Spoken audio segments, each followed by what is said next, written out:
All right. Okay. Welcome, everyone. We had a little bit of technical difficulty getting started, but we're here now. I'm Dana Stringham, my wife, Autumn Stringham. This is our regular Tuesday night call. So welcome, and thanks for being with us tonight. Awesome. We have an interesting topic here tonight, I guess. Yeah, we kind of had a little bit of a debate as to where we ought to start with this, because we've been asked to tell the story of the EMPowerplus development. Yeah. Right from the beginning, as if no one has ever heard it before. Right. And that's kind of hard to do. I mean, it's a long story for one thing, and there's, it's been a number of years ago and stuff as well. But I think, a lot of people don't know it for one thing. Yeah. And, maybe you want to hear a little bit more about how that whole thing got started in the first place. Or maybe they don't, but they're going to hear it anyway. So here we go. That's our thing tonight. Okay, so I wanted to take a little bit of a different take on it this time, because usually people will hear from my perspective or from my father's perspective. So right. I'm Autumn Stringham. Dana and I have been married for 29 years. 29 years. So we old. Yeah. And and my dad is actually Tony Steffen. He is the formulator for EMPowerplus.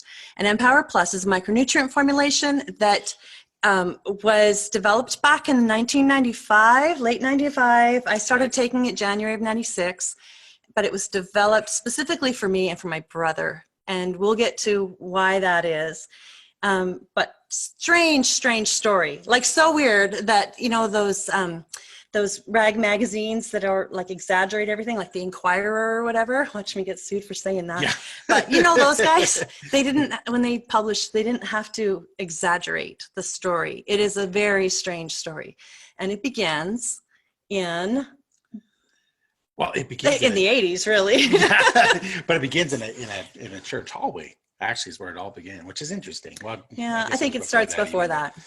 Okay, so I grew up as a bipolar teen and struggled. Actually, my first real suicidal stuff was when I was about 10. And my mom was struggling, so there's lots of reasons why I might have been struggling too. But chemistry just got worse and worse throughout high school, and turned into quite a crippling mental illness. Dana met me when I was really high, really fun, super fun. And he married me really fast too, so he didn't get to see me swing until after. I had really nice long swings then. Well, and that's kind of, and I didn't know it at the time, but that's obviously a characteristic of bipolar disorder, disease, whatever you want to call it. That sort of, the highs and lows, and it just kind of depends, it can be fast, it can be over a period of days or weeks even, between highs and lows. But inevitably, when you meet somebody, when things are on a high, it's extremely good, right? The whole world's awesome. Everything's fantastic. But when those lows hit, then everything sucks and the world's terrible and it's hard. Right? So you're going to hear the story from Dana's perspective today. And I'm going to interview him because I think it's really important. I think that there are more Danas in the world than there are Autumns. So we know that 1 in 10 adults are going to suffer with some form of major mood disorder in any given year. Even higher than that. It's pretty high. 1 in 10 will tell on themselves. Yeah. So, and I knew it wasn't hard to know that I was sick, right? But there are a lot more people who love those people than there are people who are sick. So we're going to hear it from Dana's perspective. So you need to tell me, what was it like to be a young married man to discover that I wasn't getting out of bed or bathing for a while? Well, the thing is, at first, when you're just newly married and everything too, you're adjusting to each other as it is, each other's weird habits and quirky things, whatever. And so I think for me, initially, a lot of that stuff I just kind of felt was like, you and I getting to know each other and whatever, again, we got, we dated, our dating period, our courting period was fairly short, and then we got married pretty quickly. So, within 6 months. Yeah. So I kind of just, felt like, well, this is just, part of what you do, getting used to each other. And I think that's true regardless. But sure, any new relationship is going to go through some hard things. I understand that's true too. At what point did you realize that something was actually seriously wrong though? I think when I finally realized that, wait a second, this is more than just, us getting used to each other, was sort of the extreme views and positions on things that I was doing or not doing, or things that you were doing or not doing. And it was kind of like, if you're not doing it my way, then you must be this terrible person. And that was kind of like, well, pretty much accusations of you being the devil. Right. Yeah. So it kind of, it's extreme. And I guess that's the thing. So it's extreme. like these extreme behaviors or extreme accusations that would come forth. It was kind of like, wait, what is this? Where's this coming from? And I think that was sort of one of the first clues that, oh, wait a second here, something's not really quite right. But even then, because inevitably things would kind of get better. And how old were you? Whatever. I don't know, 23, what? 22, 23, 24, 25, 26. Those were hard years. And, it was kind of a, maybe time for, another story, another time. But I also had some health challenges at that point too. And we found that I was, diagnosed with a brain tumor. So I had this young guy, relatively healthy, all that stuff, and found out I had this, so there's lots of things happening all at once here. Yeah. That kind of, confused the issue and made things even more complicated, more difficult. Those were stressful. That was a stressful first year. Yeah. For sure. Yeah. And no doubt it contributed to some of my problems also. Oh, for sure. Just the stress of everything. And again, that's another thing that's true with somebody who's been, diagnosed with whatever it is, depression, anxiety, you add an extra level of stress, like a trauma of some sort, and being diagnosed with a brain tumor was a trauma in our young marriage. Definitely. That just makes things even worse. Yeah. Right. So by the time Dana was treated for his brain tumor, I was expecting our first baby. And so went through a really, really hard pregnancy with premature labor, a month-long hospitalization for that, which quickly turned into an awareness that I was struggling with psychiatric issues also.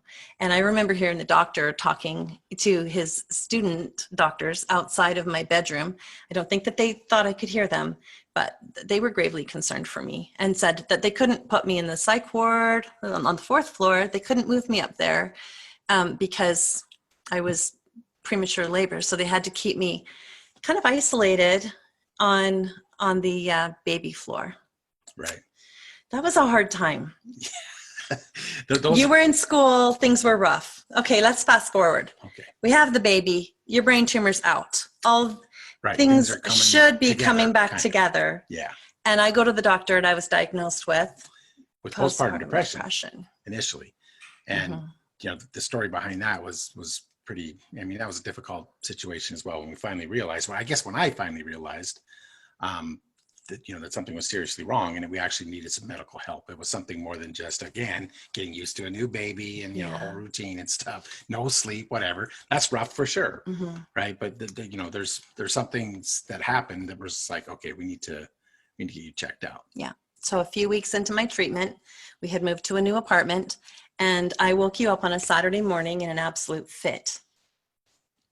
And you put me in a car and started driving to the doctor's office because I was having a total meltdown. It was scary. Again, something beyond what we kind of experienced or I had seen before. Yeah. And never experienced it personally with any other relationship or in my own family or anything like that. So I was like, okay, this is a serious medical issue. We've got to get it taken care of. This has me a little embarrassed. Like I'm turning red here. It's hard to hear this from Dana's perspective. And it's been a lot of years. And, there's a lot of things that we would rather forget. We're probably not even saying all of it. But I know that in that car ride, that was the first time that I tried to throw myself out of a moving vehicle on a freeway. So we're talking about really serious psychosis. And Dana is being very kind and saying nice words instead of probably what he was really feeling, because it was a super difficult time for us. Super hard. And more difficult, I think, for Dana. The memories that I have during those times of psychosis were really, really limited and not even like full color stuff. So I think he was very alone in this experience. But that started a trail of several different medications. And over a few years, first we lost my mother to suicide a year later.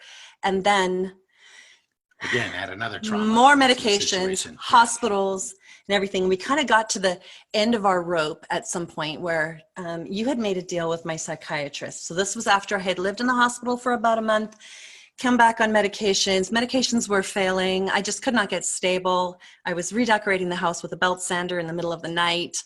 There was a lot of stuff going on that was really, really hard, and that Dana mercifully kept private and even didn't talk to his family about.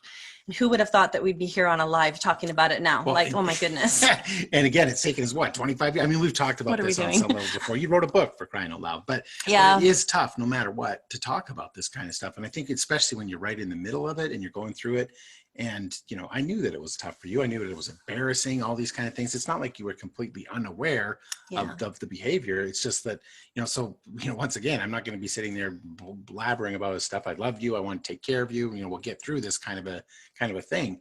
But I think through a lot of that, you know, myself in particular, I just kind of almost dissociated from everything a little bit. You kind of had to, or I felt like, you know, it's just because everything is so intense. Talking about dissociating from things, that's a pretty technical term for a year thing. But it's true, right? You kind of just separate. You almost feel like you're dealing with the situation as a separate you in a sense, right? Yeah. It's just, for me, that was the only way I could kind of get through it. You had to have been so tough. Like, I think about kids your age.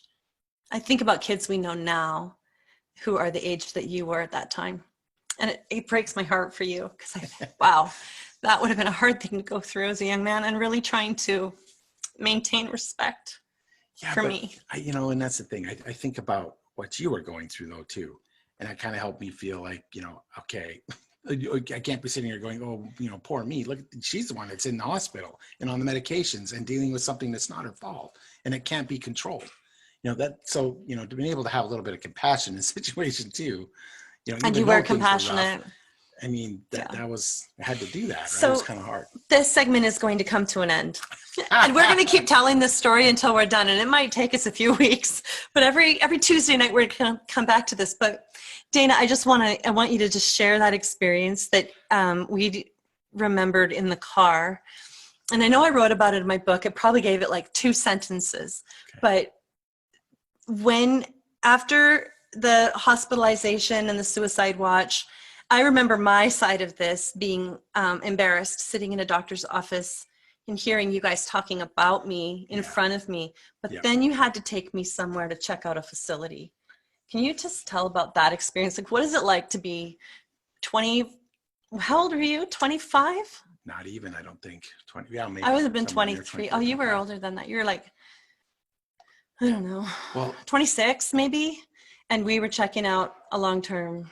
Well, so backing up before that, you know, we kind of, you know, the doctors, the people that, you know, the therapists, whatever, didn't want to send you to a hospital and, you know, commit you kind of thing, but things aren't getting better. So even with all these medication stuff and, you know, a couple times with the doctors, and I remember that too. And I remember being very uncomfortable as a doctor sat there and talked to me directly about you right in front of you, you know, as though you were just not even there. And so that, I remember feeling awkward and weird about that, but, you know, I wasn't prepared for the possibility that you could, you know, potentially be committed to some sort of facility long-term. And that's that situation you're mentioning.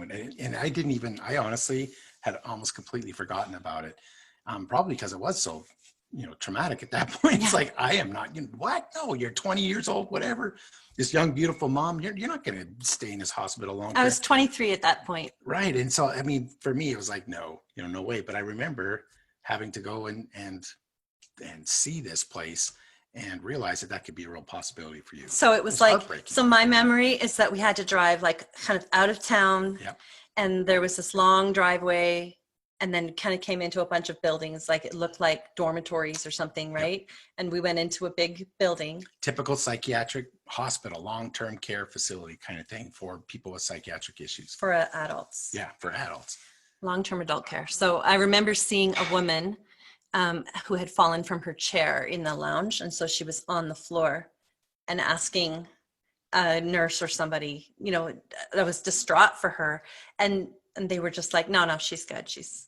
And I realized I'm one of those people. Yeah. See, I realized that terrified me. And it's not, you know, a judgment on anybody else who's going through those serious issues, but I was just like, there's no way. I can't leave you here. You know, that can't happen kind of thing. And I think at that point, it was just really, you know, getting used to that idea, right? Going and saying, look, this might be because I remember the doctors saying, look, her condition is really severe. She's been on all these medications. She's still having these med breakthroughs. You know, she's had to be admitted to the hospital a couple of times. So you might have to get used to the fact that this, you know, she might actually be committed long-term to this facility. At that point, I had given up driving. I was scared to drive. Yeah. My thought processes were such that I figured I was going to hurt somebody else if I was behind the wheel. Yeah. And pretty couldn't be left alone with our son. You weren't even allowed to leave me alone. No, that was one of the conditions that they set, about you getting released from the hospital that second time, was that I needed to ensure that you were safe, that you were taking your meds properly and all that kind of stuff, and not leaving you alone for any period of time. So I don't know how long it was after our visit to the long-term care facility. It was probably within the same week, if I remember right, because it was winter when we were there. Yeah. And I had a massive psychotic break, and I accused Dana of trying to kill me. He was trying to give me some medication because I was damaging our furniture again with a power tool, and claiming that I was being an artist about it. And he was upset about the loss of another tabletop, and he was trying to get me to take some medication. The doctor had told me this was a take as needed type of medication. If she's having a real issue, it's okay to take more than the normal dose. Yeah, it was Ativan. And I got really upset. I accused him of being a killer, and I ran into the bedroom and called my dad. And I said, I can't find myself, Dad. And I was crying and howling, and Dana broke into the room. And that's where we're going to leave the story. Oh, yes. It gets better from here. That was rock bottom. That was horrible. And from that moment forward, I feel like God intervened on my behalf and on Dana's behalf, because a very strange thing happened on that phone call that changed our lives. Changed everything. And and we'll get into it, but it's, of course, has since changed thousands of other people's lives as well. And that's super exciting. So, our next episode, next Tuesday at 7 absolutely. o'clock. Join us. It's going to be a lot of fun. I don't know. It's been a bit of a difficult I'm going to have to wear a lot of foundation or something, because this is super, super embarrassing. But I think it's a story that needs to be told. Absolutely. Because I think a lot of people experience, a lot of the same stuff that you and I have gone through. And they need to know that it's possible. It's real, and it's real. It's and, hell, and it's also possible. Yeah, to kind of get out of that. And so, hopefully we can provide a little bit of hope the next time we go through this. Hey, thanks for telling the story, and thanks for living it with me. It's been a lot of fun. It's been a lot of fun. 29 years, 29 more to come. I love you. All right, you guys, we will see you all next Tuesday. Yep. All right. Take care, everyone. Bye-bye. Bye-bye.